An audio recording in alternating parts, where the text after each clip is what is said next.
دیکھیں بات یہ ہے کہ سچ کو ایک نہ ایک دن سامنے آنا ہوتا ہے. اور میں نے کل، آپ معید پیرزادہ صاحب کی بات کر رہے ہیں نا، تو میں نام لے دیتی ہوں. معید پیرزادہ صاحب نے یہ بات کی، تو کیا جو معید پیرزادہ صاحب نے بات کی مجھے ان کی گواہی کی ضرورت نہیں ہے؟ 22 کروڑ عوام کو ان کی گواہی کی ضرورت نہیں. اچھا ہے ان کا چینج آف ہارٹ ہوا ہے، ان کو ریئلائز ہوا ہے کہ وہ استعمال ہوئے ہیں، وہ ان سے کوئی غلطی سرزد ہو گئی. اچھی بات ہے، اقرار کرنا اچھی بات ہے، لیکن اس اقرار کی ہمیں ضرورت نہیں ہے. پاکستان کی قوم نے، 22 کروڑ عوام نے جو ثبوت پچھلے 5-6 سال میں وکٹمائزیشن کی، بدترین وکٹمائزیشن کے دیکھے ہیں، اس کے لیے ان کو کسی گواہی کی ضرورت نہیں. 22 کروڑ عوام اس کے گواہ ہیں، اور سب بولیں گے. ایک دن عمران خان خود بولے گا کہ وہ بھی استعمال ہوا ہے، اس نے بھی غلط کیا ہے. آج اگر جب وہ کہتے ہیں کہ پوری کابینہ جو ہے وہ ضمانتوں پہ ہے، تو وہ یہ بات کیوں کرتے ہیں؟ اس کا جواب یہ ہے کہ پوری کابینہ ضمانتوں پہ اس لیے نہیں ہے کہ کابینہ نے کوئی قصور کیا تھا یا کابینہ نے کوئی جرم کیا تھا. وہ ضمانتوں پہ اس لیے ہیں کہ تم نے، عمران خان، ان کے خلاف جھوٹے مقدمات بنائے تھے. تم نے ایف آئی اے کے اس وقت کے سربراہ کو، بشیر میمن کو، کہا تھا آفس میں بلا کر، پرائم منسٹر ہاؤس کو استعمال کر کے تم نے کہا شہباز شریف کو پکڑو، مریم نواز کو پکڑو، کس کو پکڑو؟ قاضی عیسیٰ کو پکڑو. تو عمران خان بھی بولنا شروع ہو گیا ہے، اور ایک دن وہ بولے گا. قاضی فائز عیسیٰ کو تو کہہ دیا نا مجھ سے غلطی ہوئی، مجھ سے کروایا گیا، یا جو بھی کہہ دیا، تو سب بولیں گے. سچ کو ایک نہ ایک دن سامنے آنا ہے. اور کابینہ آج اس لیے ہے کیونکہ وہ تمہارے انتقام کو انہوں نے مردانہ وار فیس کیا. رانا ثناء اللہ کے اوپر تم نے وہ ڈالی، اور آج اللہ تعالیٰ کا کرنا دیکھو، وہی رانا ثناء اللہ جو ہے. میں یہ بھی بتا دوں کہ تم لوگوں کو رانا ثناء اللہ برا لگتا ہے نا، صحیح برا لگتا ہے. رانا ثناء اللہ جو ہے اس کو اپنے ملک اور قوم کی حفاظت کرنی آتی ہے. تو رانا ذرا گھر سے باہر نکلتے ہوئے سوچ لینا، اگر انتشار کا ایجنڈا ہے، اگر خون خرابے کا ایجنڈا ہے، تو پھر اس ملک کا وزیر داخلہ اس کا نام ہے رانا ثناء اللہ. ایک منٹ طرف یہاں سے ہو گیا نا، پلیز ایسے نہیں، ڈونٹ ڈو اٹ طرف، ڈونٹ ڈو اٹ. آپ آ رہی ہوں آپ کے پاس، پہلے ادھر سے آنے دیجیے. ہم نے جب فکس کیا ہے کہ ایک ادھر سے ایک ادھر سے. دیکھیں ایک سیکنڈ میں ادھر بیٹھی ہوں، میرے پاس الحمدللہ، میں باقیوں کی طرح نہیں ہوں کہ اپنی بات کر کے بھاگ جاؤ. میں سب کے سوال لوں گی آہستہ. تو ازما کو ذرا کنڈکٹ کرنے دیں. جی پنجاب کے اندر بہت سارا آئینی، قانونی اور سیاسی بحران ہے. گورنر ہاؤس میں گورنر نہیں ہے، وزیر اعلیٰ کے پاس کابینہ نہیں ہے. کیا یہ وہی لوگ ذمہ دار ہیں جس میں صرف نقصان جو ہے وہ پنجاب کی عوام کا ہو رہا ہے، پاکستان کی عوام کا ہو رہا ہے، خصوصاً گندم کے حوالے سے پانی کا مسئلہ نہیں چل رہا ہے؟ کیا آپ سمجھتے ہیں یہ وہی لوگ ہیں جنہوں نے انتشار کی سیاست کی ہے، اور کیا وہی لوگ ہیں جو لانگ مارچ کر رہے ہیں؟ دیکھیے، میں سمجھتی ہوں کہ میں پھر وہی بات دہراؤں گی کہ پنجاب میں جو انہوں نے فرا گوگی اور بزدار کے ذریعے لوٹ مار کی ہے نا، تو ان کی پوری کوشش ہے کہ پنجاب کو کسی طرح کھلنے نہ دیں، پی ایم ایل این کے ہاتھ میں نہ جانے دیں، کیونکہ ثبوت جو ان کے خلاف ہے وہ ہوش ربا ہیں. دوسری بات یہ کہ اگر گورنر جو اس وقت بن کے بیٹھا ہوا ہے، اگر وہ آئین اور قانون کو اپنے پاؤں کے نیچے رونتا ہے، تو پھر اس گورنر کو گورنر ہاؤس میں گھس کے گرفتار کرنا چاہیے. کسی کو پاکستان کے اور پنجاب کے عوام کی تقدیر سے کھیلنے کی اجازت نہیں ہونی چاہیے. جب کابینہ نہیں ہے تو اس کا ذمہ دار یہ آئین شکن گروہ ہے جو اب پاکستان پہ حملہ آور ہے. تو آئین شکنوں کے ساتھ، فتنے بازوں کے ساتھ پیار محبت اور آئین اور قانون والا سلوک نہیں کرنا چاہیے. ان کو ان کے گھروں میں گھس کے گرفتار کرنا چاہیے، اور پاکستان اور پنجاب کے عوام کو ان کی جو نیفیریس ڈیزائنز ہیں ان سے بچانا چاہیے. جی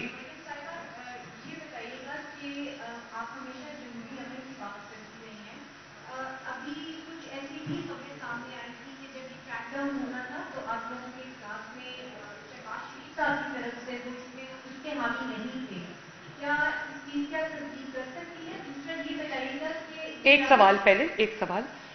شہباز شریف صاحب بالکل، ان کو اپنی ذمہ داریوں کا اندازہ ہے. ان کو یہ پتا ہے کہ ان کا ایجنڈا کیا ہے. سب سے زیادہ انٹیل اور انفارمیشن بھی شہباز شریف صاحب کے پاس ہے. تو یہ میرا خیال ہے کہ آپ کو کسی نے غلط بتایا ہے، کیونکہ شہباز شریف صاحب کو یہ پتا ہے